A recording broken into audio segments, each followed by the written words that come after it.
Hello, and welcome to another video installment of Melendy Avenue Review. I'm working on a few different new video ideas, such as talking with friends about what they're reading and what I'm reading, and doing author interviews, but that's going to take some time to arrange. I can't just, do it on my own. So I thought that while we are getting that together, I could fill in the gaps in the video content by recording my birthday lectures. Now, many of you, because this is still kind of a fledgling YouTube channel, and many of the people watching this probably know me, but for those of you who don't know, a birthday lecture is more or less what it sounds like on the side of the tin. It is a lecture one gives on one's birthday. And for the past several years, I've been in the practice of researching and writing and giving a lecture at my birthday party, which I like to do up large. I like to have all my friends over and make a bunch of food and have a bunch of drink, and I give my lecture and everybody has a nice time.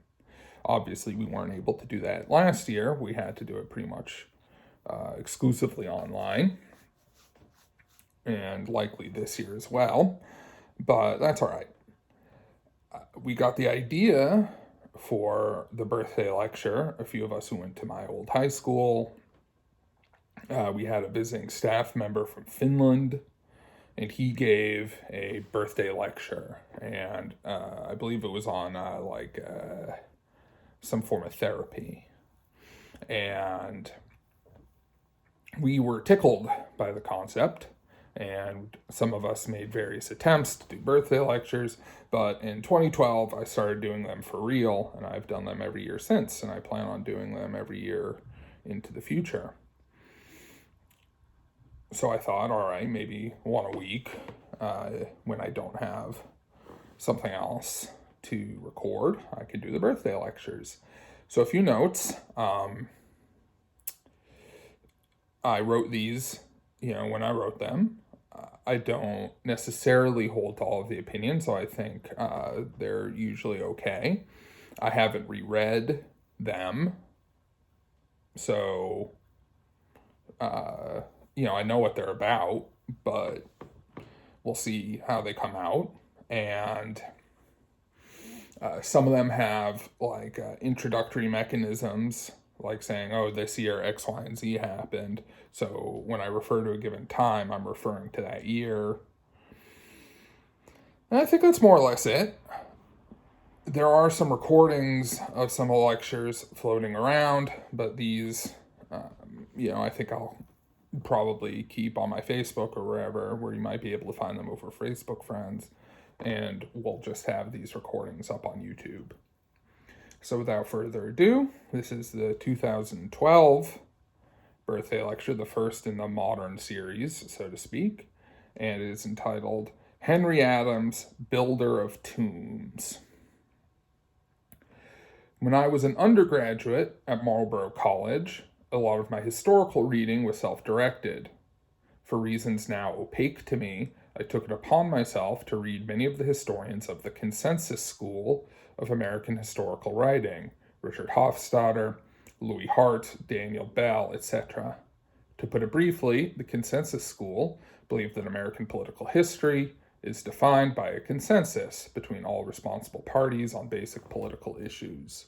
Whatever disagreements Americans may have had, the consensus scholars argued, with varying degrees of sophistication and of smugness, Americans from the beginning basically agreed on liberal politics, democracy, but not too much democracy, free but not too free markets, upward mobility, and individualism. Failed attempts to divert the country away from these principles, undertaken by both the right and the left, only strengthened the establishment that adhered to these basic American principles, until we arrive at the heyday of the liberal establishment of the late 1950s and early 1960s, where the comparatively placid politics and mass prosperity of the post-McCarthy pre-1960s revolt era seemed to vindicate the consensus school on the wisdom of their perspective. Theirs was a history with a happy ending. The 1960s, of course, upset the apple cart, and they reacted in a variety of interesting ways, but for a good decade, consensus scholars sat at the top of the American historical profession and dominated sociology, literary criticism, and other fields as well. Some of them are still worth reading today if you're into old, somewhat outdated books. One name that came up a lot in the works of these scholars was that of Henry Adams. He was seldom the focus of much attention, but his name cropped up again and again in these old books, usually attached to one of two things: a pithy and learned observation on 19th century American politics and society, or a grossly anti-Semitic remark. Before seeing his name all those times, I knew the name Henry Adams from two sources. The first was the top of the Modern Library's 100 Best Nonfiction Books of the 20th Century, where sits The Education of Henry Adams. The second was the bookshelves of grandparents of friends of mine, especially if they were of a certain waspish demographic, when the name Henry Adams was one of a whole roll call of names I would eventually run into in my historical reading. Van Wyck Brooks, Richard Henry Dana, Edmund Wilson, and still more Adamses, such as Charles Francis Adams and Brooks Adams. So it was with a variety of associations that I went in search of answers to the questions.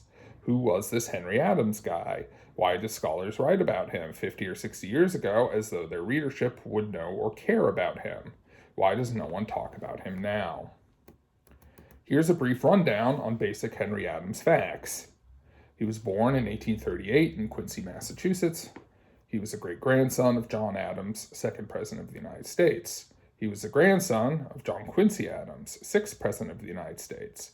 He was the son of Charles Francis Adams, congressman and ambassador to Britain during the Civil War. Henry served as his father's secretary while he was overseas and thus spent the entire war in Europe and was witness to a great deal of diplomatic maneuvering and back and forth as his father strove mightily to keep Britain from recognizing or aiding the Confederacy. After the war, Henry engaged in several pursuits, bouncing from one to the other without being sure what he really wanted, but being insulated by his family position. He pursued journalism and reform politics, then largely the reserve of gentlemanly elites such as himself, in tandem, writing pieces on reform efforts of the day, currency, civil service, tariffs, etc. He also wrote novels related to the subject, politely but not gently, lampooning the lax ethical and intellectual standards of politicians and expressing the distrust of democracy that later became one of his distinguishing intellectual traits. In the 1880s, he worked as a history professor at Harvard, where he was instrumental in bringing the seminar model and other modern historical techniques from Germany to the United States, and he wrote several important works of American history. He had a, by all accounts, happy marriage with Clover Hooper and no children. His marriage ended abruptly and horribly when Clover killed herself after her father's death. Grief-stricken, Adams took up travel and delved into areas of art, history, and religious expression far afield from that with which he had previously engaged. He wrote about art and medieval history. He doted on nieces, some real, some titular.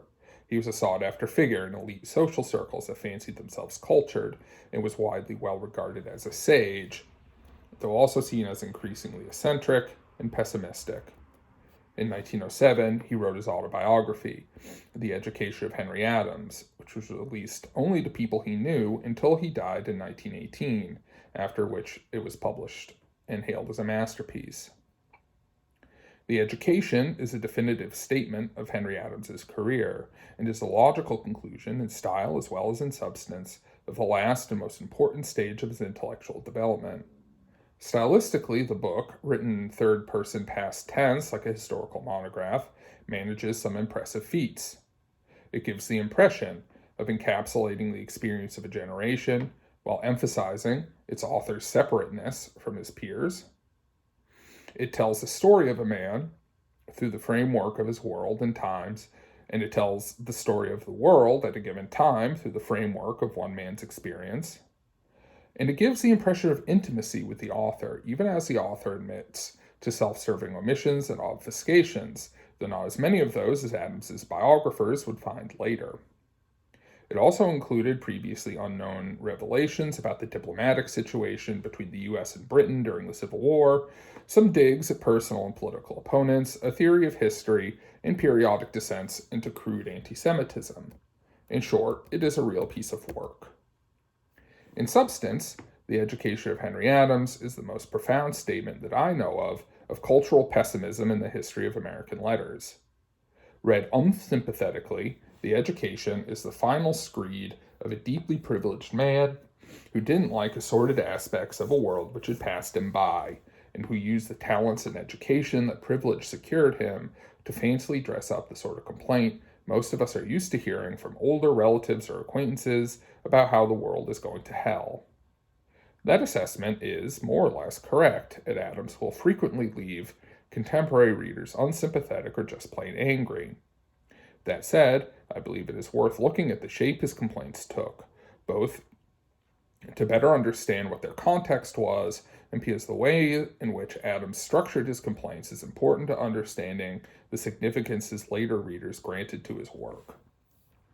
Adams was a great, and I've been told somewhat inept, borrower of scientific metaphors. As such, the basic metrics in Adams's understanding of history were borrowed from the physical sciences: energy and valence, or order. Adams held cultural energy to be akin to physical energy and to be basically finite, and further held that his period was running out of energy. How someone could maintain this conclusion during the period that saw the harnessing of electricity, the invention of powered flight, and the development of untold other scientific and cultural innovations is where order and coherence come in. Energy without order, in Adams's view, is chaos, and Adams understood the developments of the late 19th and early 20th centuries, pretty much all of them, scientific, technological, economic, political, social, artistic, to be detrimental to an orderly, coherent understanding of the world, and thus harbingers of cultural and, he alludes, general society-wide chaos. Adams was far from alone in thinking something like that at the time he felt it. Many beneficiaries of the 19th century's changes felt the same way. Historians have advanced several explanations for the phenomenon of widespread elite anti-modernism. Some, most notably Richard Hofstadter, emphasize the social psychological explanation. Those elites least happy with the state of late 19th century America were those whose positions relied on something other than money alone: social position, education, etc.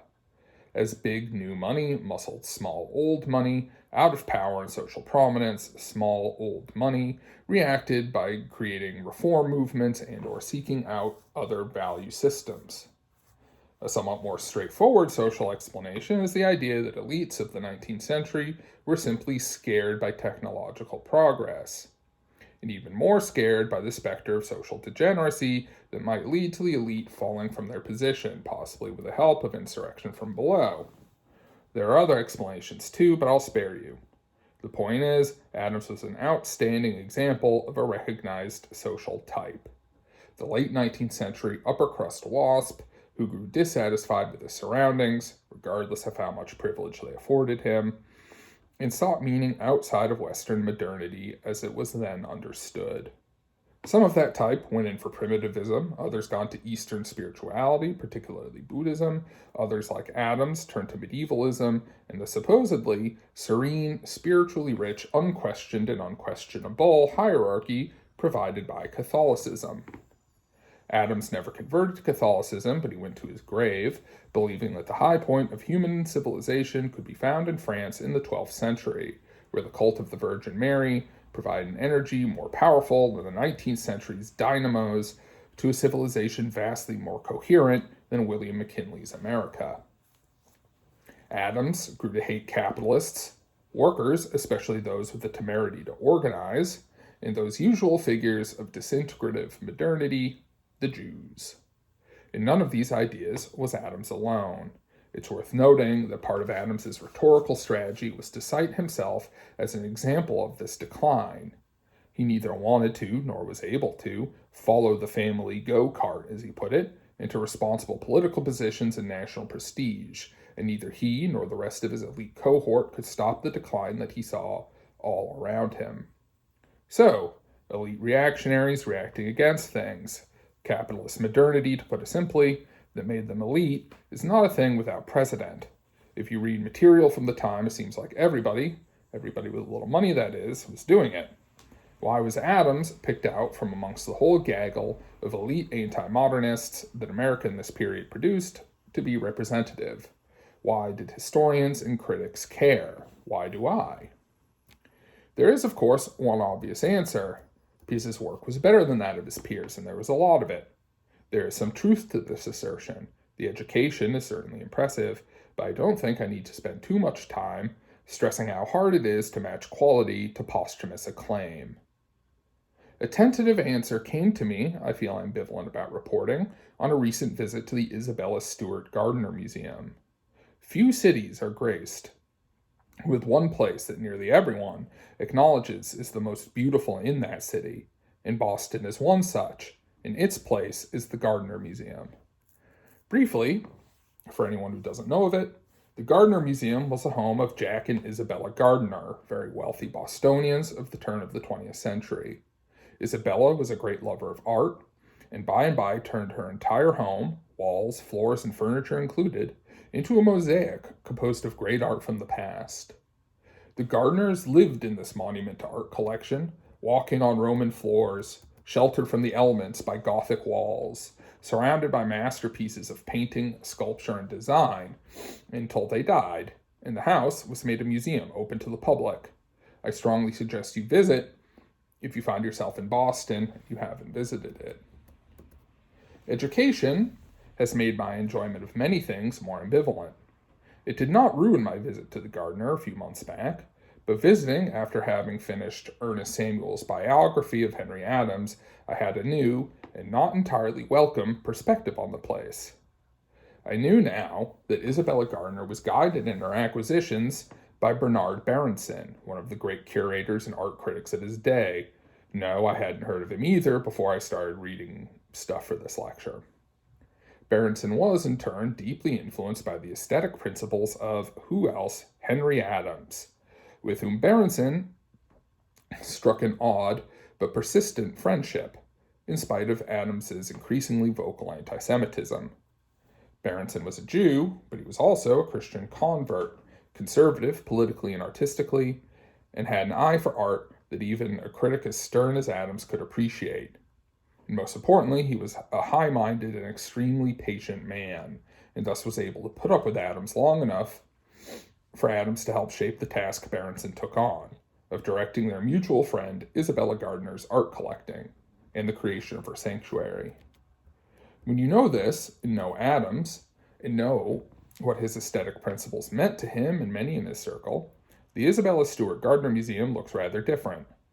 It loses none of its beauty or charm, but the enclosed chambers, each themed after a different idealized portion of the medieval or early modern European past.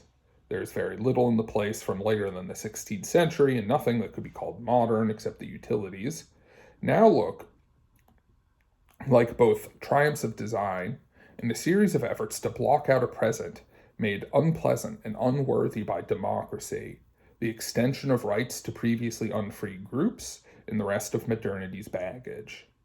The intricacy of the construction of these spaces speak both to creative genius and meticulous attention to the details of craft, and to the lengths which a privileged and unhappy few would go to create a counterworld, deep and consistent enough to let them forget about the real one.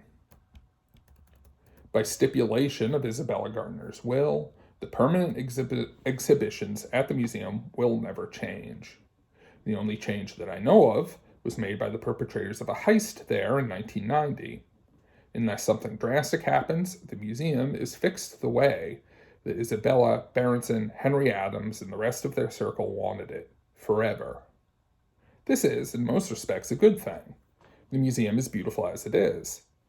Combined with what I now knew about some of the animating principles of the place's creation, this fixed quality put one word in mind the fine June day I last visited, and that word is tomb. None of this should work to the detriment of the museum or even to Isabella Gardner. By all accounts, she was a generous, free-spirited, whimsical lady.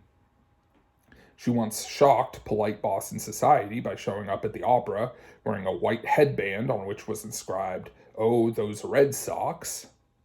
And she gave her home and collection to the world freely after her death.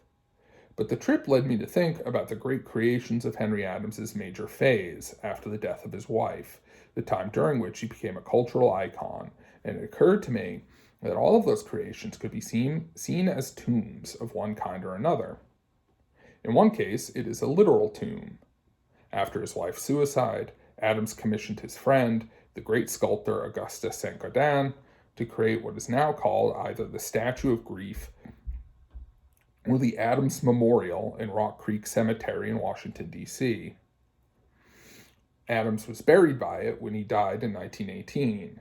It is still cited as a great and important piece of monument sculpture. I haven't seen it in person, so can't speak to its qualities. Update.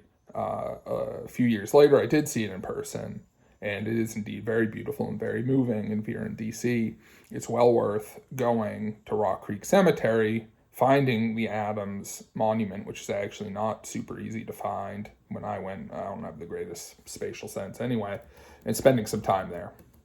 Back to the lecture. Perhaps informing the idea I had of Adams as a builder of tombs, that came to me at the Gardner Museum was my memory of my visit to the Adams house in Quincy, where I went one dull day last summer. Several generations of Adamses lived there, and Henry was born there, though he lived most of his life in D.C. Henry, though he had many ambiguous feelings about the house and his family's legacy, was, along with his brothers, instrumental in getting the house designated a historical landmark, one of the first places to be so designated and protected in the country. If the Gardner Museum preserves in amber a fantasy of antiquarian grace and order, the Adams house does the same for the Adams family legacy, which the brothers believe to be in danger of being overrun by a century uninterested in their brand of elite leadership. If you go out there, you can see, for free, the Adamses' preferred built environment, their furniture, their books, and the biological descendants of the gardens they planted. Given the beliefs that the Adam brothers, I just deleted a page and a half about Henry's brothers, who are interesting men in their own right, about where American society and history in general was going, it is hard not to understand this preservationist instinct as an effort to memorialize a better way of life, tragically dying. In this case, the Adamses had the chutzpah to identify that better way of life with themselves and their ancestors. The most important tomb Henry Adams built was his last masterpiece, The Education of Henry Adams. Here, he collapsed eulogies into still more general eulogies, like unusually lugubrious Russian dolls. The Education is a eulogy for the political power and social pull of the Adams family, defeated in Massachusetts politics by the Boston merchant and banking families. He eulogized those same interests, along with New England's political and cultural influence, which in the course of the 19th century were supplanted by larger and richer powers clustered around New York City and other industrial centers. He mourned for this order, too, soon to be displaced by still larger and more centralized moneyed powers and threatened from without by foreign competition. He had a prescient fixation on Russia and East Asia, and from within by proletarian uprising, Jews, and other supposed symptoms of decay. Upon rereading the book a few months back, I was impressed most of all by two things. First, again, the chutzpah, with which Adams managed to make the decline in political influence, which he drastically overstated, but we'll leave that aside, of himself, his family, and his friends, into a metaphor for general civilizational decay, and vice versa, and got away with it. And second, the basic rigor Adams maintained in his self-absorption.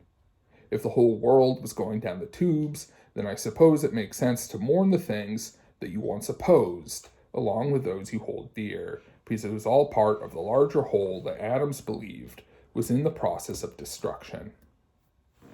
Adams was prescient in writing a memorial to himself. He died, and hence gave up his personal influence on American art and literature in 1918, just as an avant-garde dedicated to new forms of art and literature who we could lump somewhat problematically into the category modernist, were poised to sweep to the commanding heights of American culture. The rumblings of cultural modernism that existed in Adams's lifetime he either ignored or denounced in an offhanded manner. Artistic experimentation, to put it lightly, was not something he looked upon with favor. The political and social experimentation that many avant-garde figures of the 1920s and 1930s were proponents of would only have compounded his difficulties had he been alive to see them.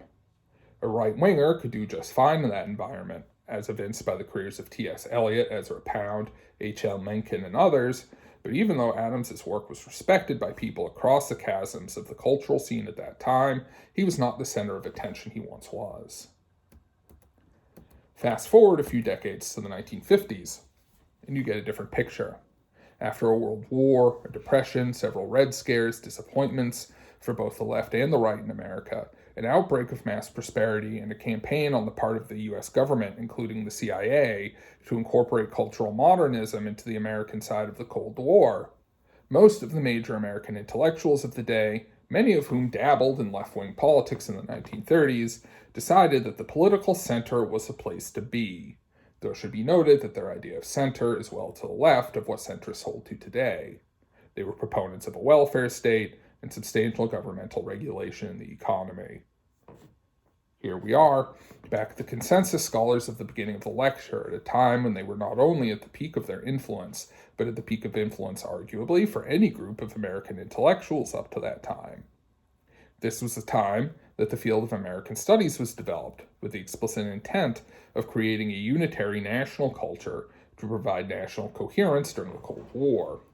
It was out of this field that the American literary canon was first firmly established, and college students, of which there was an unprecedented amount, thanks to the GI Bill, across the land were taught that this canon was American literature, even if some of the writers on it were not especially popular in their own times, Herman Melville being the outstanding example of that dynamic. One of these works was The Education of Henry Adams, and none of Henry Adams's other books received anything like the same canonical treatment. I believe that the scholars of mid-20th century America picked Adams out of all of his peers, and Adams's later work to the exclusion of his earlier work, precisely because he was a builder of tombs.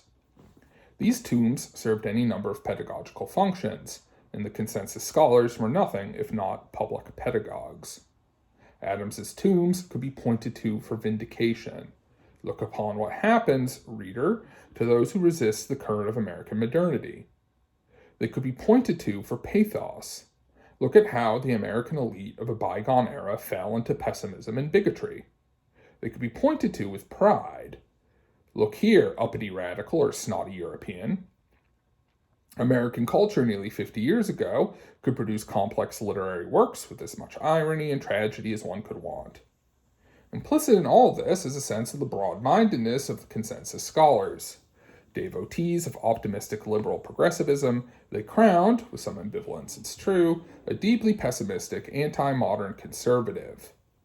A cohort in which the first generation of Jews allowed into elite American universities in any number could discuss the works of an anti-Semite without prejudice, is a broad-minded cohort indeed. It seems to be sort of the point there.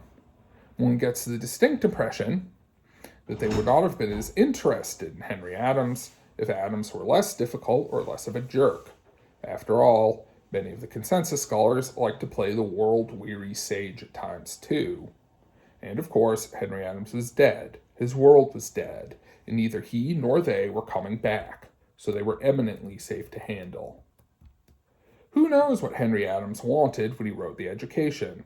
Not his biographers, not me, probably not Adams himself, and not his mid-century interlocutors, though Lord knows they had their ideas. What I think I can speak to is this. If Adams had planned it, he could not have found an audience more ripe for co-optation to his literary scheme, the enshrining of himself and his life as a metaphor for a whole society, than the consensus scholars I read back in college. I rather suspect the old ass honestly convinced himself that he did not want an audience, and that attitude helped him acquire one. The education is a monument, not just because people took the time to enshrine it, but because of what it meant to those doing the enshrining. In a sense, it is a tomb for those who read it and took it seriously. Well after Adams's death, as evinced by the fact I need to talk to you for a half an hour to get at the beginning of what the whole thing means. If you are so inclined, there are numerous reasons to read Henry Adams, not least of which is the work's inherent qualities. But if there's a reason you should take away from this lecture, it's that any literary or intellectual phenomenon is best understood in context, not just of its own times, but in its reception and the uses it is put to by future interlocutors. Left on its own, the education can be seen as just the dressed-up complaint of an old man. Read contextually, it becomes something bigger, weirder, and in certain respects more unsettling. A look at what exactly goes into literary canonization and intellectual recognition, how it comes, and how it goes. I got the most traction in thinking about Henry Adams by making odd connections and treating Adams and his interlocutors as people, with social roles, jobs, and social and personal imperatives that they had to answer to, one way or another. In short, and whether this will prove encouraging or discouraging to my audience is a question that interests me, it was another day in the office. So that's that. That's the 2012 birthday lecture. Usually at this time at my birthday parties, I would open up the floor to questions, comments, questions, comments that are really, disguised as questions, that kind of thing. So by all means, feel free to ask questions or whatever on the comments, and I will see you for either some other video of a different format or when I bring about the 2013 birthday lecture. Good night.